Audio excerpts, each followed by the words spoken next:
जय गुरु जी। संगत जी, सत्संग सुनते गुरु महाराज का। एक फैमिली थी जो कि 45 ईयर्स से 45 सालों से किन्हीं और गुरु की शरण में जाती थी, जहाँ पे कि नॉनवेज खाना मना होता है। वो उन गुरु के पास जाते थे, सब लोग बड़ी श्रद्धा रखते थे, लेकिन उनमें से एक उस फैमिली का जो व्यक्ति था वो गुरुजी के पास आता था, गुरुजी को बहुत मानता था, गुरुजी की संगत बन चुका था। एक बार उनको अंकल जी को फ़ोन आया कि घर से कि पिताजी बहुत बीमार हैं, हॉस्पिटल में हैं और डॉक्टरों ने जवाब दे दिया है। अब ये भागते हुए गए घर और पता चला इनको, तो ये हॉस्पिटल भी गए। तो हॉस्पिटल में देखा कि पहले तो इनको फादर को हिचकियाँ बहुत आ रही थी। देखते ही देखते पूरा दिन निकल गया, हिचकियाँ स्लो हो गई और इनकी आंतों ने, इंटेस्टाइन ने काम करना बंद कर दिया, शुगर बढ़ गई थी और डॉक्टर्स ने जवाब दे दिया कि अब ये नहीं बचेंगे। अब ये अंकल को वहाँ बैठे बैठे गुरुजी को उन्होंने याद किया। जाने कैसे इनके अंदर एक फुर्ती सी आ गई। ऐसा लगा जैसे गुरुजी ने इन्हें कुछ आभास दिया है, कुछ एहसास कराया है।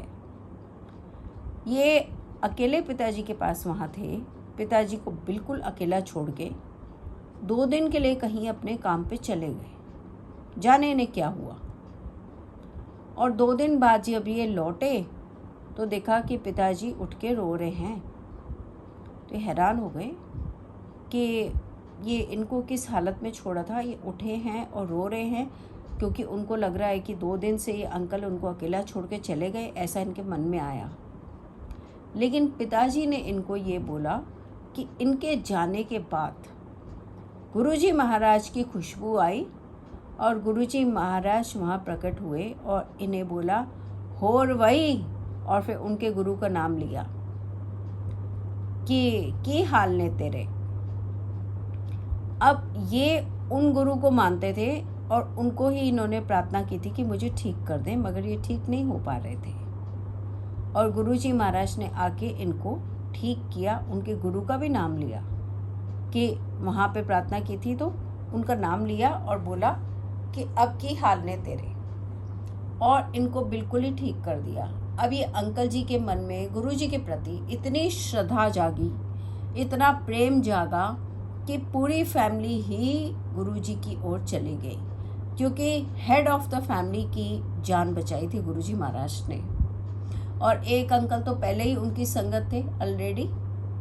गुरुजी कहते हैं ना कि तुम कहीं भी अरदास करो, किसी के भी पास जाके तुम अरदास करो, किसी भी रूप में जाके अरदास करो, तुम्हारी जो फाइल है वो पास होने के लिए अल्टीमेटली मेरे ही पास आती है। उनके थ्रू, हमारे दूसरे गुरुओं के थ्रू, भगवानों के थ्रू या जो भी शक्तियां हैं उनके थ्रू हम जो भी अरदासें करते हैं, उनके थ्रू वो अरदासें गुरुजी महाराज के पास आती है फाइनल। जब गुरुजी महाराज उसको पास करते हैं तब वो हमें शक्तियां, हमें वो चीज़ प्रदान करती हैं, क्योंकि ये उनके भी हाथ में नहीं है, ये हमारे महाराज के हाथ में है, ऐसा गुरुजी महाराज ने बताया है। तो जो सबसे बड़ी दुनिया की शक्ति है, जैसे कि गुरुजी कहते भी थे कि मैं ओम हूँ, मैं एक लाइट हूँ, मेरे बाहर के स्वरूप पे मत जाओ, और मैं लाइट हूँ, मैं ओम हूँ, मैं भगवान हूँ। गुरुजी ने कई बार अपने आप को महापुरुष ही कहा।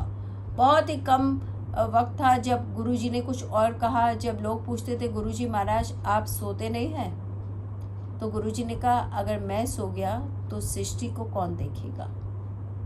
कभी इशारे भी इस प्रकार से कर दिया करते थे।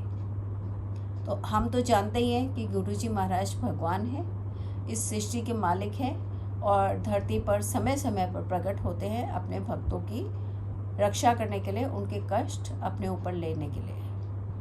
गुरुजी महाराज को हम सब धन्यवाद प्रणाम करते हैं संगत जी, और सब मिलकर कहते हैं जय गुरुजी, शुक्राना गुरुजी महाराज का।